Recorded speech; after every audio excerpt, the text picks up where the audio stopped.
One of my hobbies is I collect dust. Are you from this country? I go around town slashing tire prices. Do you get that? Do you know that Christmas song, Do You Hear What I Hear? Do you?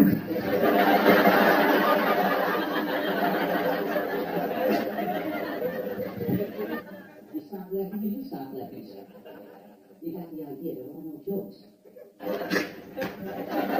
There's a kind of hush all over this home. I'm addicted to prescription glasses.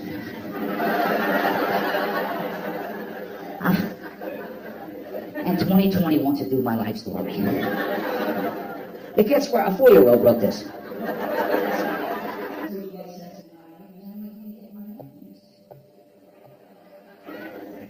Thank you. No, I'm leaving you, no. This is my stepladder. I never knew my real life.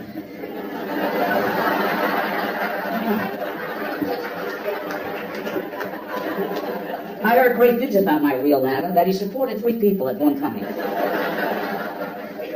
Last I heard he's running in for that up too.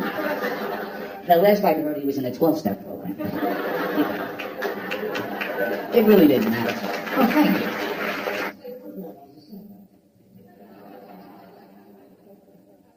Anyway, I had a lovely, that's it for me. Thank you very much. Thank you very much.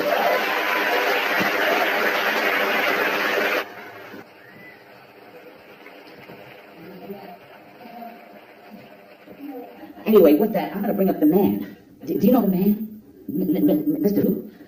Mr. Louis who? What? Mr. Louis Prima? No. Mr. Louis Armstrong? No. Mr. Louis C.K. There he is.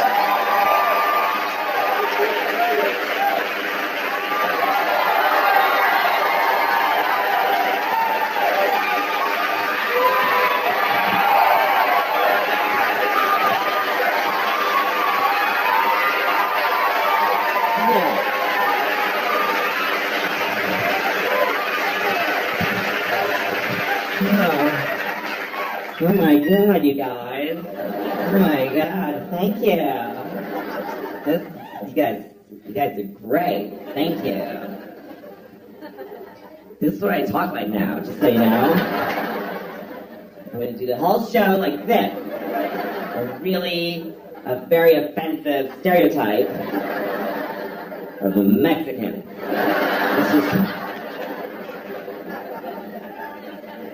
There's a Mexican at the border. Just let me in! Jesus! You guys were dicks in there anyway! Fuck you, America! Is that too high up, do you think? Sorry, I always like to stand just a little bit wrong, you know? Just for my own entertainment, instead of staying like this. Just put it little me in here. Just so people are like, I don't know why that bothers me. Especially if I'm somewhere I don't like being, like CBS. You know, I hate CBS. But sometimes you gotta go in there. That should be their slogan. CBS. CBS, sometimes you gotta come in here. Or else you're gonna get your wart band-aids. And that stuff for your dry vagina. Dry vagina. I used to think it was called a vagina. I did because I grew up in Boston. And that's it. I don't know if you are familiar with what people call it, the Boston accent. It's not an accent. It's a whole city of people saying most words wrong. It's just a stupidity in a massive region. Because my teachers, they talk like that. My teacher, I had a teacher named Miss Doherty, but she thought her name was Mrs. Doherty. She mispronounced her own name. Miss Doherty. And she gave us sex ed. It was 5th grade. We had sex ed with Mrs. Doherty, and she's showing us the diagram. She's like, "This is a penis, and this is a vagina. Now during intercourse, the man ejaculates sperm up into the vagina, and then later, a fucking baby comes out of the vagina. And sometimes it's retarded. This was the 70s. A teacher said retarded in Boston in the 70s. My daughter's retarded. She used to tell us every day. I have a daughter and she's mentally retarded. She's 35 and she lives in my house. She better be fucking retarded. Now stick her back up in my vagina. So I thought it was called a vagina until I was like 25. And I remember thinking it was like it's a vagina. It's like a thing that vagines, you know? Like you use it to vagina. I got a vagina in my driveway. I don't know. I'm just gonna vagina this new table I just made. That would make a nice table. Like you make a new table, and then you take the 80 grit paper and you sand it, and then 120, and then you go, all right, honey, get up there, and she just. It's like an old, like one of those Danish tables, or like a, ooh, nice old Italian table. This table is very smooth because my wife have a very juicy boozy, and she vagina the table. And my family, we do this for generations, and we vagina. All right. So I'm 47 now, and yeah, I know that's about what it's worth. That's what that deserves.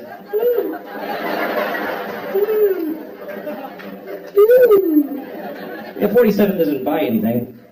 18 you can vote, 21 you can drink, and 47 you can just keep doing whatever. Just keep being out of breath. One good thing is that I've let go of any dream of getting in great shape. Like, it's like a relief. Just because my whole life I've been like, well, someday I should really get in great shape. And I'm like, what? Why would I do that? That's not gonna happen. To me, the level I want to reach as far as the shape I'm in, I just want it to be so that if you find out that I died, you ask what happened. That's all. I want you to wonder what happened. I don't to be like, oh, he died? Oh yeah, sure he did. Sure he did. To be a bigger news, you hear Louis still alive. Shit. Oh, really? Oh my god. Oh my god. No. Something's changed when you get older. Like I've reallocated some of the noises that I make. Like the noise I used to make when I come is now the noise I make when I pee.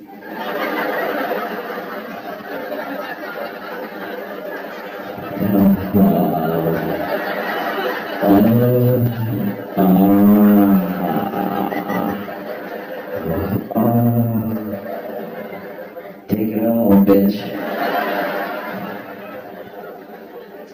Very disrespectful to my toilet, unfortunately. Yeah, you got that piss, don't you? Bitch. I'm gonna shit in your mouth, dude. You ain't nothing but a shitty, piss-drinking tenant. Dumb bitch tullet. You ain't intelligent. You ain't even been outside. Just sit there waiting for me to shit in your face. Got piss on your lips. You ain't even special. I piss in 3 toilets a day. You ain't shit. It's terrible. It's awful. That's how my dad treated his toilets. That's where I learned it. It's a shame. So that's the noise I make when I pee. And some of you might be wondering, none of you are wondering, what noise do I make when I come? So this is the noise I make when I come. I just go. It's done! Think of clouds and lightning and crows. It's complete! Kind of intense. There's a little witch with white eyes going, and the child will be born! I don't know. One time I was having sex with a woman. It was our first time having sex. Also turned out to be our last time. I didn't know that. Anyway, I was gonna come soon, so I felt like talking about it. But I didn't know her very well, so it came out weird. I said, "Oh, kill me." She's like, what did you say? Because I was back there. That's why she had to go like this. What did you say? What was that back there, Chief? What was that? Yes, I'm always back there. It's a weird thing to brag about. I'm always behind. Every time. So they don't see me crying. It's weird having sex with a woman from behind because you don't know what's going on the whole time. And I get kind of paranoid. You know, the whole time she might be like...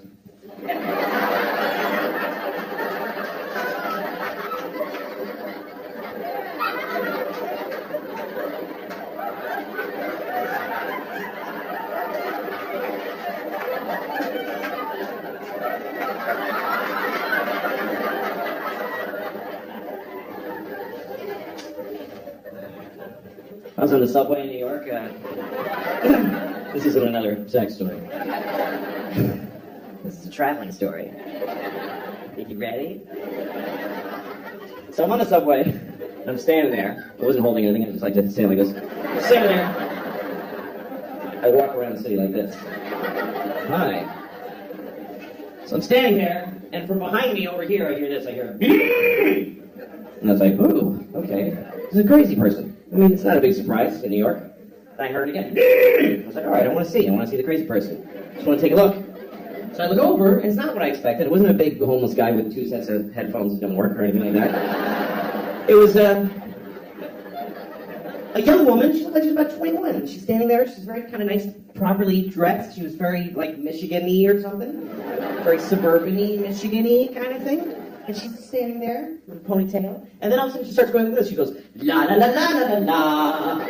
La la la la la la. And I realized, oh, she's like a student, like a singing music student. And she's doing her vocal exercises on the subway. You know what? It wasn't charming or nice. It was arrogant and rude. Because she just had this look like, I'm so cool, because I'm studying music in New York City. And I just do my thing around the subway every day. La la la la la la la, everybody. La la la la la la la, tired nerds who just did a 14-hour shift.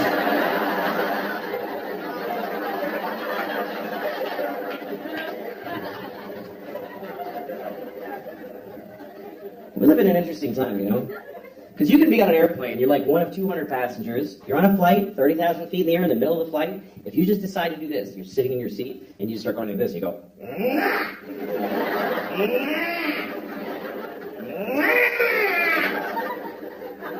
If you do that and don't stop doing it, they will land the plane.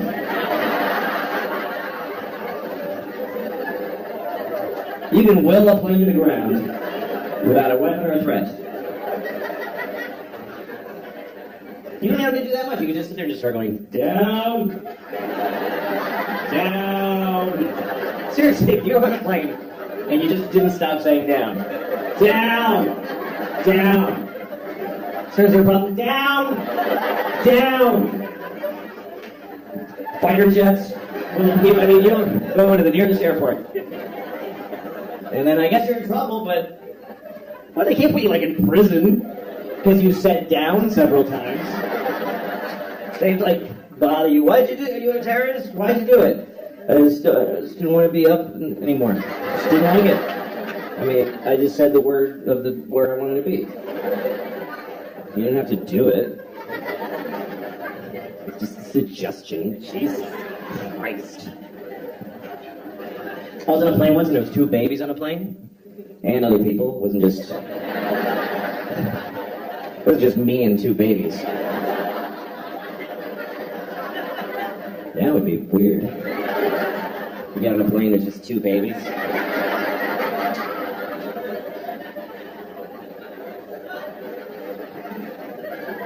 Come on, we're leaving soon.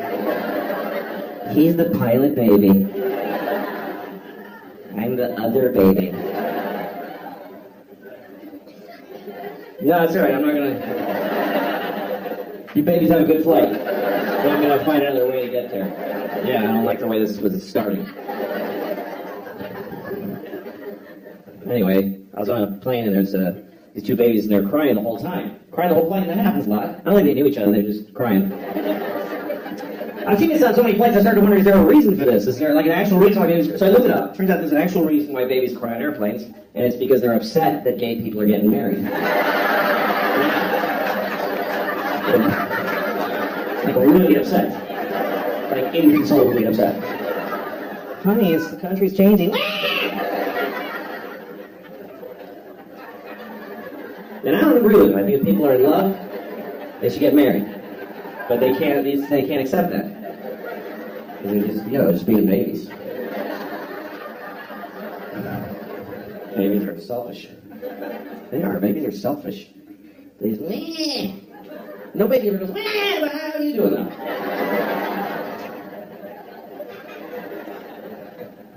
I have two daughters, both of them at one time were babies, and I held them and they cried on planes. It's happened to me. I've had a baby on a plane. This is how selfish people are. When you're on a plane and you hear a baby crying, you think that's happening to you. You're like, oh, this is gonna ruin my flight. It's gonna ruin it. But look at the parent, because that person is holding a crying baby on a plane, which means they've been traveling with a baby all day, which means they have a baby. Okay? So their life isn't even good. They don't like anything. Their whole life is, Jesus. If there's any joy for them, it's that this is now bothering other people. Yeah, you listen to this shit now. Wang!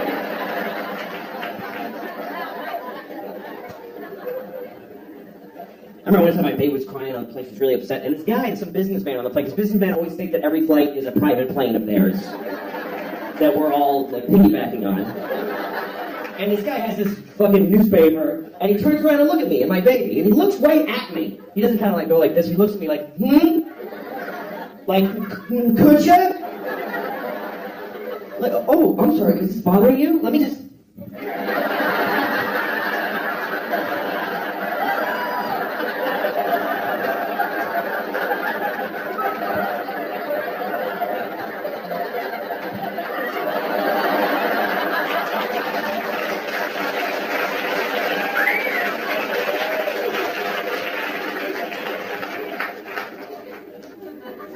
You all just clap for a dead baby. And you applauded a dead baby. I have two children, 9 and 12 years old, both girls. They're both gay. I'm raising them gay. Most people raise their kids straight. I'm just going to raise mine gay. But they'll do what they want later, but as long as they're in my house, they're gay. I tell them every day, you're gay, honey, good night. Go to bed. Brush your gay teeth, gay honey. Don't forget to be gay. Having children is a big responsibility, and I've never really done very well at it. Made a lot of mistakes, some of them big, some of them small, you know? Like, I'm still a person, I still am an idiot. You know, still, like, I got high one night, I got really high. Because I don't do drugs. I never do drugs. Never. So that when I do, they're way more fun. To me, that's my best advice about drugs. If you want to enjoy drugs, never do them. Never. Because then when you do, they're actually fun. Because when drugs are a part of your life, they're just another pain in the ass in your life. It's just my drugs suck. I don't want to have that problem.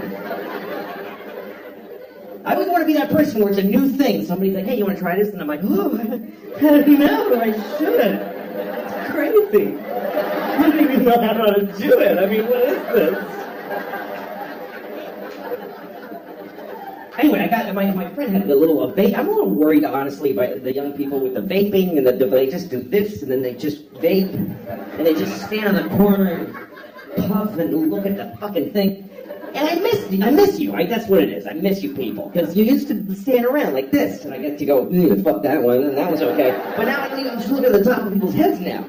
But I didn't realize how, like, my friend, I have a younger friend who vapes, and she told me it's just to kind of like calm me. She's like, I barely feel it, you know? Sometimes it helps me sleep. So one night we're hanging out, I'm like, I'm going to go home and go to sleep. Maybe let's try it. So I took one little tiny hit. I was insane. I was completely insane. I was in my house. I couldn't even walk past the window. I had to go under the windows because I was afraid of the inside of my own brain.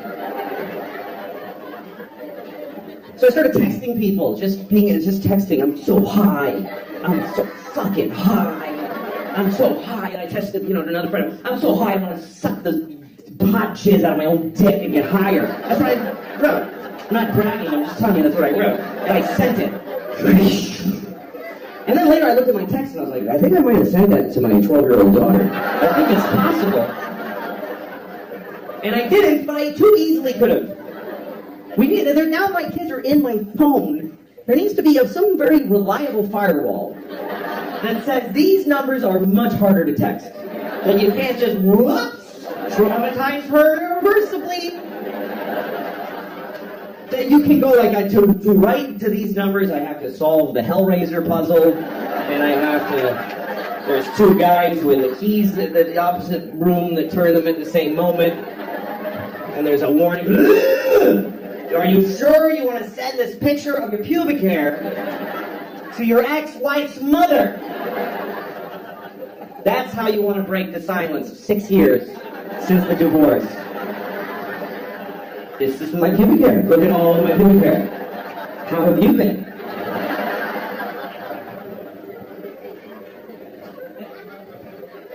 I try to be a good dad, but the life just kind of takes off. Your kids start, they get their own ideas, and my 9-year-old, she's just figuring out about lying, and that's a tough thing. It's hard to roll that one back because lying is pretty amazingly useful in life. It's like, how do you tell a kid not to use a thing that just solves every possible problem, like magic? How do you? Because that's why kids lie, because they're in trouble. They lie because they're in more trouble than they can take. Because kids, when a 9-year-old lies, it's not for some weird Machiavellian, Do you know what my teacher said about you? It's interesting. They don't just make shit up. They lie because they're in trouble. And it's more than they can, because trouble is too much for a kid. Trouble, for grown-ups, we can take trouble. We don't care. We just go, I'm sorry. Am I in trouble? What? We don't care. But to a little kid, trouble is like this horrible, can you take the chocolate?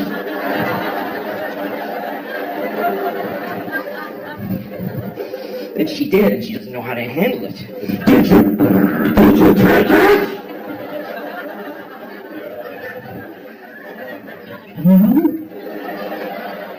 Well, all right then, have a nice day.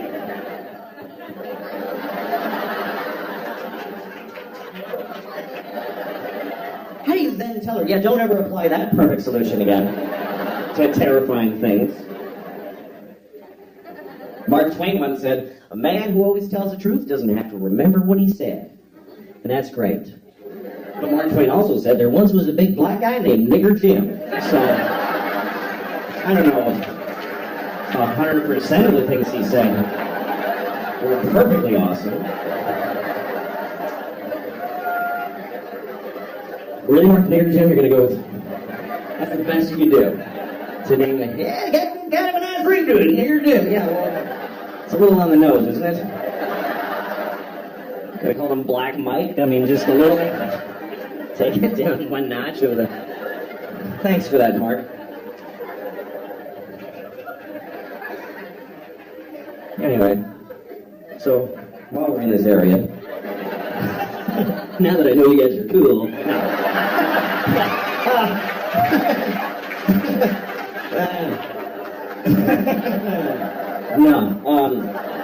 no, but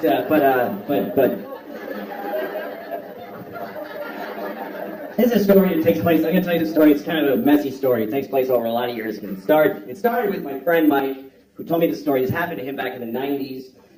He was going home for Christmas, and he lives in Connecticut. He grew up in Connecticut, in some shitty shit town in shitty Connecticut. And he didn't like going home. He's one of those people who came from a place, doesn't like it anymore. And he goes back, he doesn't know how to handle his family, And he came from a family of white racists and he doesn't like going home, but it's still home. So he went home for Christmas one year, and everybody's hanging out during the day, talking, having lunch, and his father and his brother both work at this factory, and his brother's grousing about his day at work, and he goes, yeah, and then this fucking nigger fell asleep at the forklift. And then my friend Mike heard that and he went, oh God, why am I part of this people? I hate this. And he felt bad. And then that night he's in the kitchen and he's having a warm milk or whatever. And I don't know why that's funny, but what that sounds about. Yeah, because he's a pussy.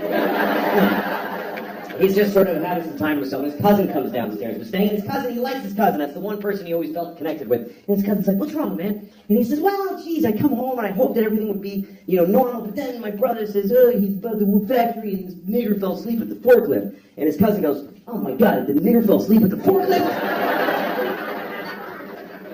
So this is the first part of the story. Okay, so Mike tells me that story about how he's just not listened to by anybody in his family. And then later on, I get a job writing on a TV show for Cedric the Entertainer. Great guy. And he had a show, and he hired writing staff, half white writers, half black writers. So at lunchtime, we talked about race. It was just that we'd have these provocative, interesting conversations, trading notes about race, the white writers and the black writers. And I told that story. I told the whole thing about the guy, and then the cousin saying, and then one of the writers, a black writer, he goes, there's nothing worse than a nigger falling asleep in the forklift. Making it harder for the rest of us. Still, nobody's quite hearing what my friend was going through. And then, about a year later, I'm hanging out with my friend Dino. Dino's Greek. He has no dog in the race. He doesn't carry away.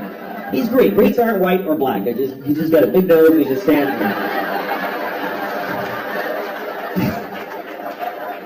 I told Dino the whole story. I told him about the guy, and he goes, and then the black, and then Dino says, how do you fall asleep at a forklift?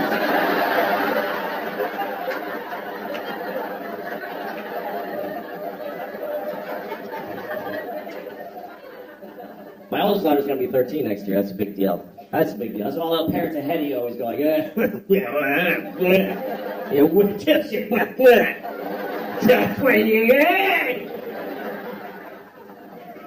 I'm not afraid of her teenagehood. It's going to be challenging and difficult, but she'll meet the challenges. I'm always proud of my kid. She's a good kid. Now, some parents are really afraid of their daughters. A lot of dads get scared. Like, I don't know what to do. I have this friend, his daughter's 15. He's like, she's going to start having sex. I don't know what to do. She's going to have sex. What do I do? I'm like, well, you don't do anything. You don't have a role in that at all. You're the father. No role. Not supportive or advisory, nothing. What if she has a bad sexual experience? Oh, she's going to have a number of those. Oh, yes, she is. Her whole life is going to be walking through a blizzard of bad dicks. Just...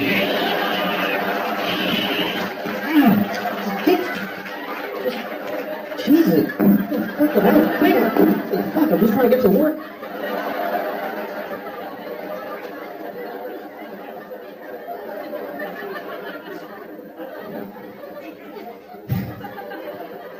The little one, the 9-year-old, life's a little simpler.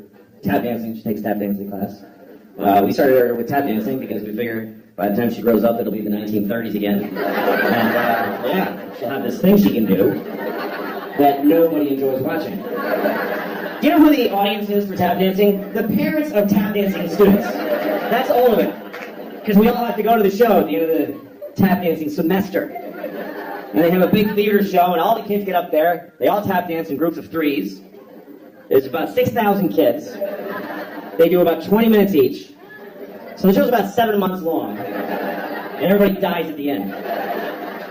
But you go because you want to see your kid tap dance. Because that's an amazing thing. Because this was a baby. She was just a baby. She was just like, that's it. And now she's going like this. It's amazing. But you gotta watch all those other kids that you don't love at all. You gotta watch people, grown-ups do it. There's grown-up adult students, and they get up there, get them off. Nobody's here to see you. Nobody. Your parents are dead. You're 52. Nobody came from work. Nobody came from work.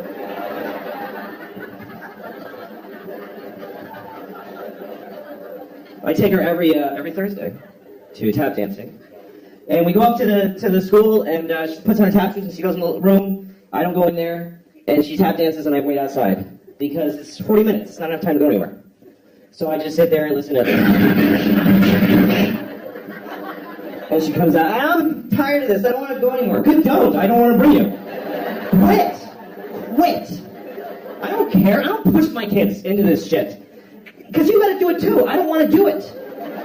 Daddy, I'm tired of soccer. Soccer is out of our lives forever. With those words from my mouth. Soccer is gone. I don't care, don't go to school, I don't want to get up at 7. Don't do any of this shit, honey, I don't care. I have money, just eat the food in the house. Stay home and eat. You and your sister don't have kids, I can cover all those, then we all die.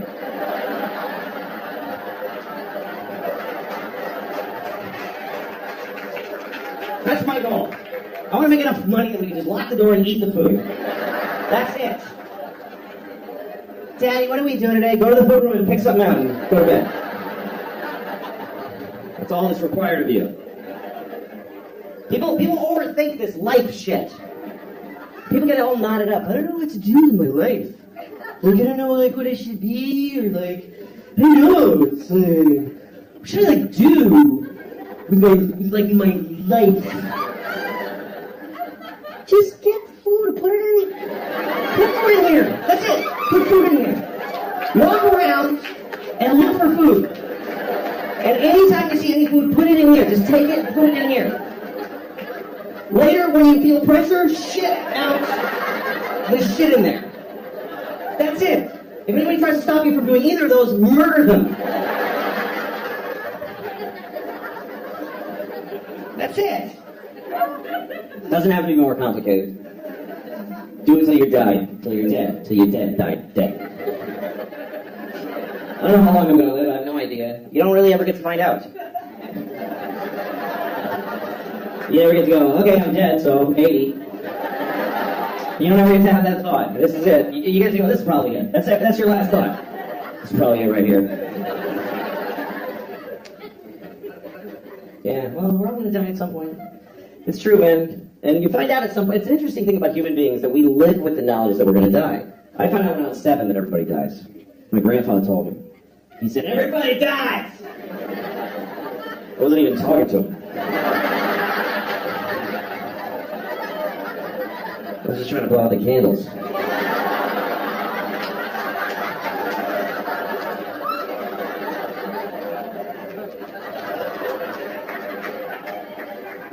Now, I was 7 years old when I found that everybody dies. And I was excited. Not because everybody dies, but because I knew it. I was excited because I knew I was young to know that everybody dies. I knew that most of my friends didn't know, and I thought, I want to tell them. I want to be the one that tells everybody. I especially wanted to tell Benji, this kid across the street from me. There's this kid, Benji. I didn't know he was my friend. I was 7 and he was 6, but if I ever came out of my front yard, he'd come out and I'd be like, oh, here he comes. Just hated him. Hated him. First person I ever hated. Like, visceral hate.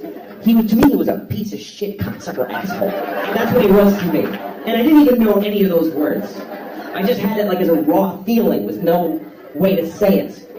I was too young for the feeling that I had. And then I heard somebody say, piece of shit, cocksucker, asshole. I was like, Dad, yes, thank you. That's what that, yes. That's, yes. Anyway, one day I was in my front yard and piece of shit Benji comes across. And he says, I got a new bike, or something like that. And I was like, you're gonna die someday.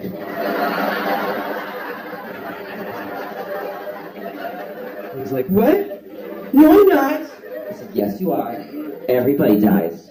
You're gonna die, and your mom's gonna die, and your daddy's gonna die. In that order.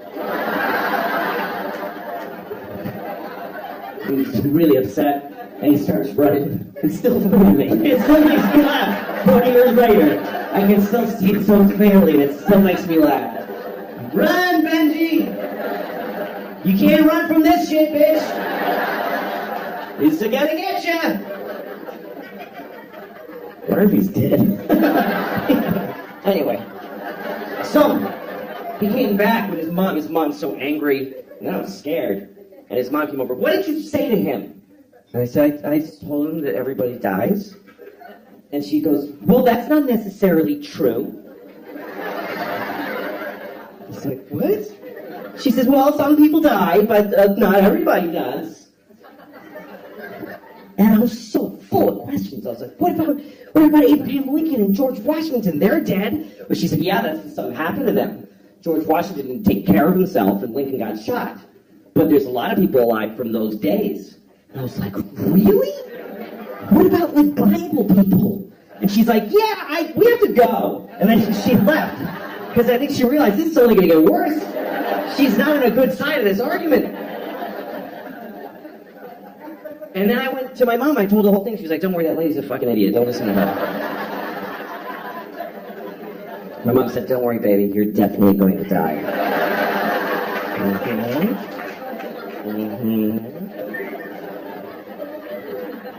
People from the Bible.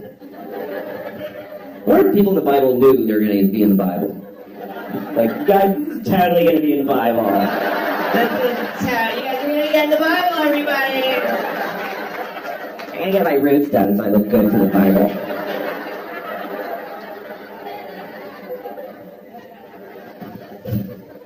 Yeah, my dog died recently. I had to tell the kids that the dog is dead. That's a tough thing, telling your kids that the dog died. You got to tell them. At some point, you can't just keep going. Where are you going? Oh, there he goes. Oh, he's that little scamp. Go get him. Told my kids the dog died, and we dealt with it. And I was proud of them how they expressed their feelings about it. They cried. I was proud of them how they dealt with their feelings and what they said about it and how they processed it. And I realized this was a positive thing. That's how you start thinking as a parent. A lot of things you don't think would be positive really are because a dog dying is an opportunity to deal with death with your kids. It's like a dry run for grandma. It is. It is. Dog dies, you talk about it, you deal with it. Later on you go, so you know all that stuff we talked about the dog? Yes, so grandma knew.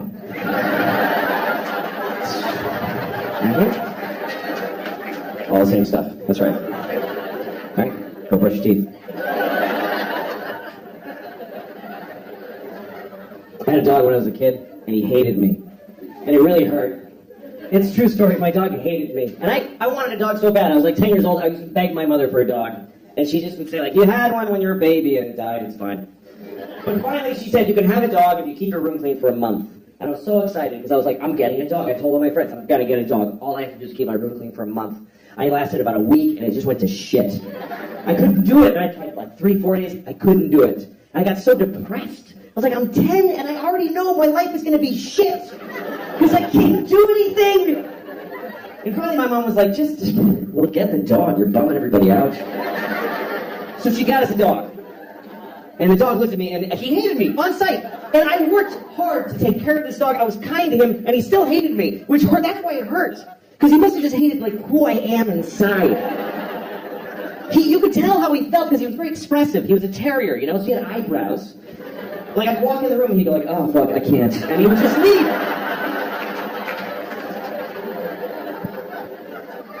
I would take him for a walk and I had to use a leash and I didn't want to use a leash. I want to be one of those cool guys with a dog that just comes along. You know those guys always got like a suede jacket with patches in it. With like scratchy hair, and he's like, yeah. And he gets in his old pickup and he's like, come on down. He goes like, you know those guys that can whistle that cool whistle? Whatever. Woo! And the dog jumps in the back and they both get laid somewhere because they're so cool. That's what I wanted. But my dog would go for a walk and the leash was like taut like this. It wasn't even like, yeah, we're friends. It was like, just fuck apart from this kid. Can I get my face? He'd be choking himself the whole time.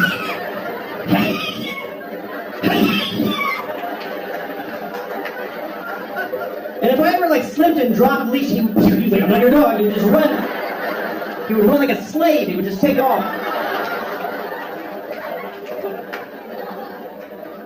That's how he ran. It's an apt description. That's how he ran. He didn't run like a deer. This is how he ran. He ran like this.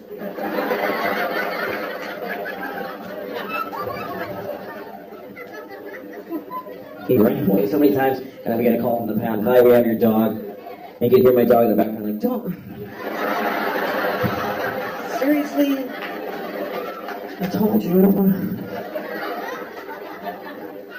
I've never been a big animal person. Some animals I hate. Bats, I think bats are just disgusting. I hate bats. I hate it's a rat with leather wings. You ever see one and they like look around? It's like somebody, you know, they have a face. It's disgusting. Hate bats. And I'm sure there's a whole thing of, oh, did you know that bats make all the French toast in the world or whatever? I don't care. Hate them. I had a bad bat experience. This summer, we rented a house this summer. I got a house for me and the kids. My ex-wife and I, we shared custody of the kids. And so this summer I had 1 month to go with her, 1 month with me. So I got a nice house in the country. And it was beautiful. The kids loved it. But the kids go to sleep at, 8 o'clock at night. So I'm just laying awake. Terrified. Terrified. I'm so scared in the country because it's just quiet and it's just mystery and trees and darkness. I live in New York City. I feel perfectly safe there. I'm surrounded by murderers and child molesters and Jews. Right. I mean, there are. There's a bunch of them. So one night I'm in the country house and I'm just laying awake, just begging for the fucking sun to come up so I can sleep through my days with the kids. And I'm laying awake, and my bedroom's above the kitchen, and suddenly I hear this. I swear to God, I heard this sound. I heard that, like clear as a bell. And immediately my heart is pounding. I'm like, I'm going to have a heart attack right now. Because there is a witch in the kitchen. First of all, there are witches. I have no doubt in that moment. There's witches. That's how easy it was to flip me over. There are witches. And there's one in the kitchen. And I gotta go down there. I can't just go down there. They like kids. She'll get the kids. So I go downstairs. I'm terrified. And I'm standing outside the kitchen door like this for like an hour.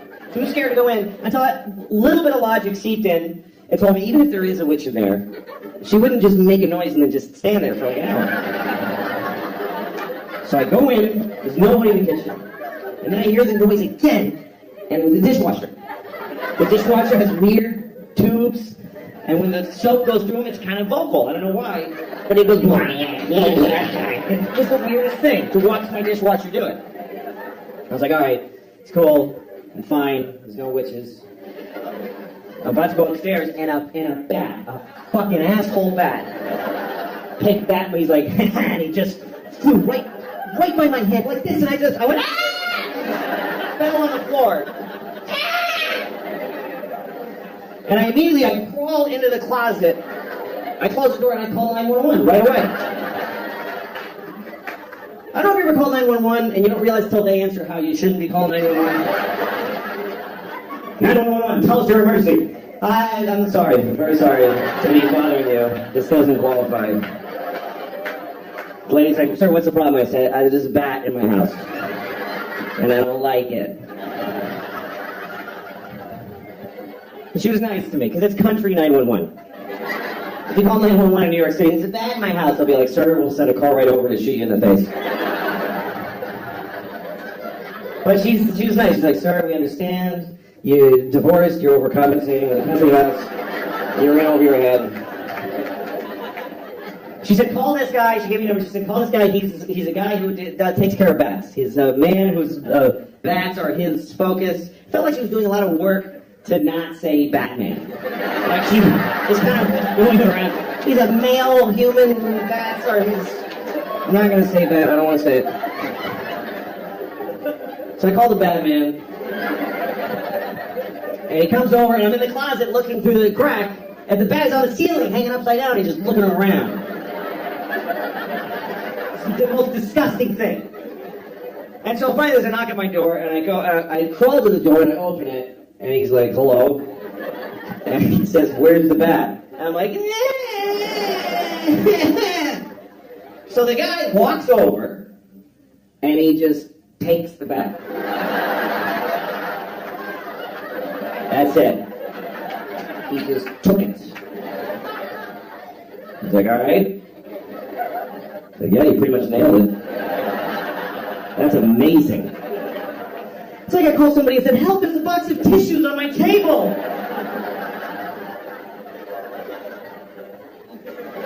Oh, thank goodness. What a relief to have a man in the house. Would you like some sweet tea? Wasn't expecting company. Oh, my throat fell open. He saw my breasts. Ooh, what do we do now, Mr. Batman? You know, I am kind of grateful to that Batman. Now that you're going to fuck me.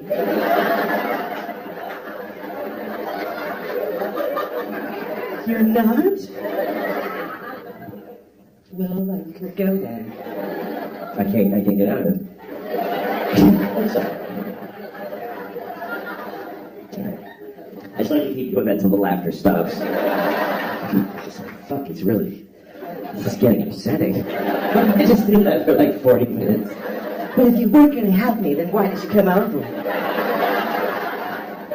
I'm alone here all day and I'm hardly going to handle it anymore. Alright, okay. So, no, don't do that. Don't do that. I was in New York one time. I was on the subway platform, and I saw two rats, and they were fucking. And I never saw them before. I'm like, holy shit, there's two rats fucking right there. And so I watched them. Because you can watch rats fuck. It's not a big deal. You don't have to go like...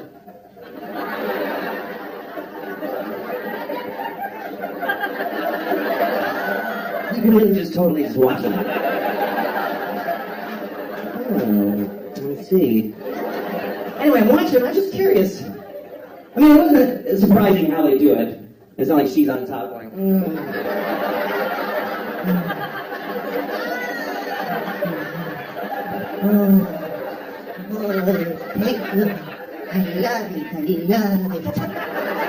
Oh, I think it's a Japanese rat I'm going. Oh, it's so good! Fuck you! Oh, come on, Ricky, do it! Alright. Anyway. It wasn't anything like that. It was a pretty standard rat fuck. Just, he's on top, kind of smushing her into the pavement. She's like... And I'm watching him. I didn't like miss my train, just while I was there. Because I was curious. That didn't turn me on, I was just curious. Because I want to know what it's going to be like when he comes. That's what I wanted to know. What is it like when a rat comes? Is it is it just a biological thing, just a dispassionate kind of just, me, when he just goes home? Or is it like, fucking yeah, is it like, is it, is it ecstasy, is it an orgasm? I told that story to a friend of mine, and she was like, well, what about the girl rat? What about her orgasm? Why don't you empower her and wonder how she comes? What are you, crazy? Girl rats don't come. There's no way the girl gets to come when rats fuck. First of all, he's not going to hold out for her. He's not that kind of dude, you can tell. He didn't give a shit. He's going to fuck her. He doesn't even know her name. He's not sitting there waiting for her and trying to think of things to not come, like giant garbage bags with no food in them or whatever. And even if he did, she's on a subway platform in front of people. She's not going to be able to get to that place, that inside place that girl rats need to find their orgasm. Because I know what girl rats need. I know how to make a girl rat come. I do. You just pick them up and hold them upside down and you just...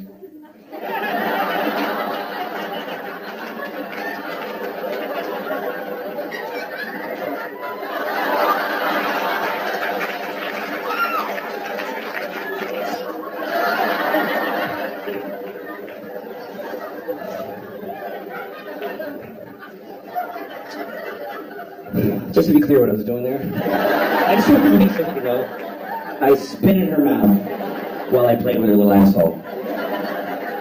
Don't judge her, that's what she likes. I did it for her.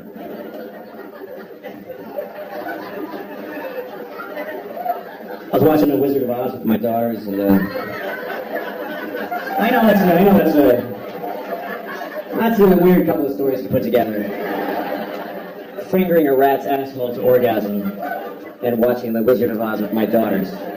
But they happen to have happened one right after the other. Most things that I do right after I made a rat come.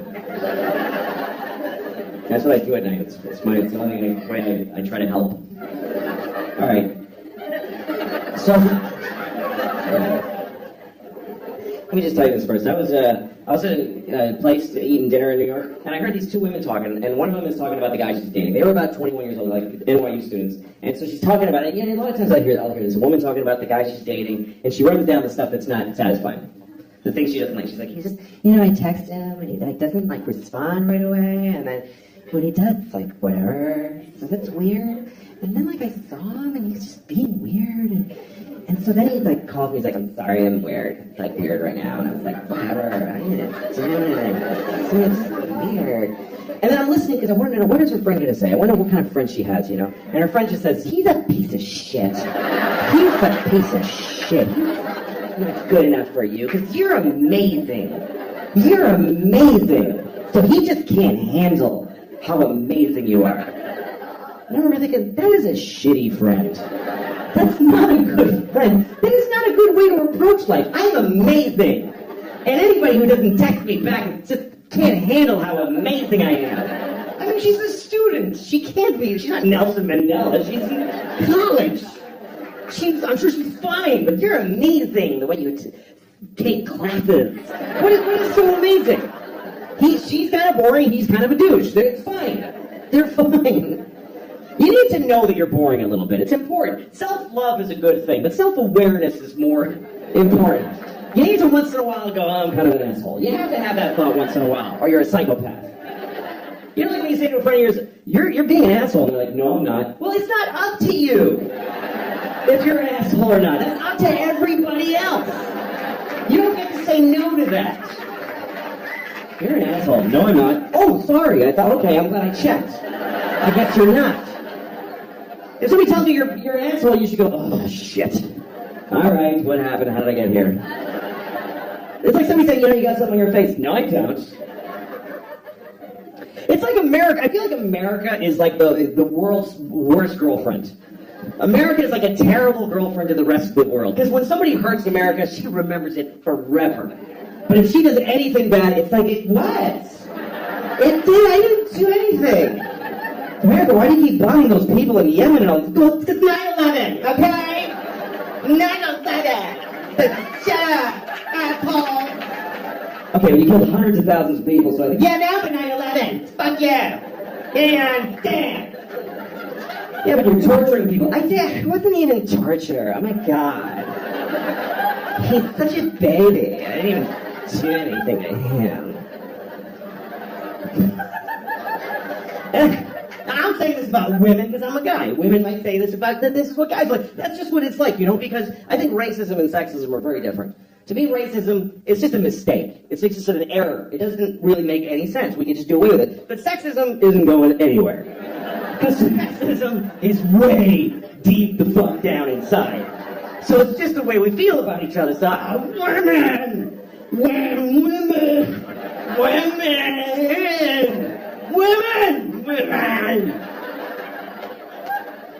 And you're like, men.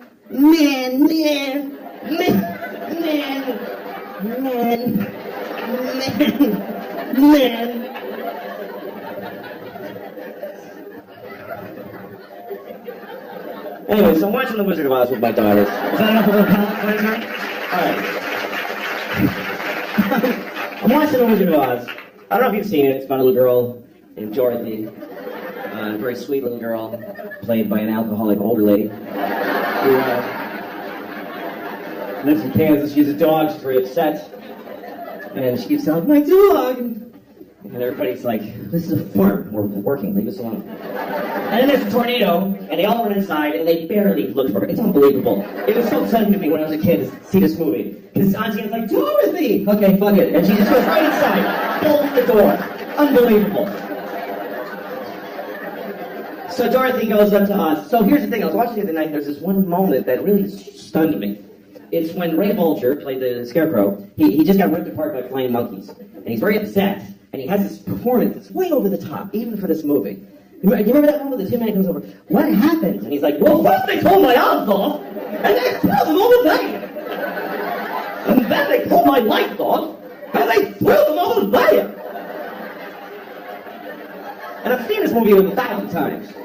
But for some reason this time, that moment made me go, oh, shit. That was a lot. And I started to wonder if Victor Fleming, the guy who directed The Wizard of Oz, if he had a moment during the filming of the movie where he was like, I think I gotta have a word with Ray. Because that's getting to be a lot. Alright, let me do another one. Okay, action! What happened? Well, first they pulled my arms off, and they threw them over there. And then they pulled my legs off, they threw them over there. Okay, cut! Comes over. So listen, Ray. Yeah?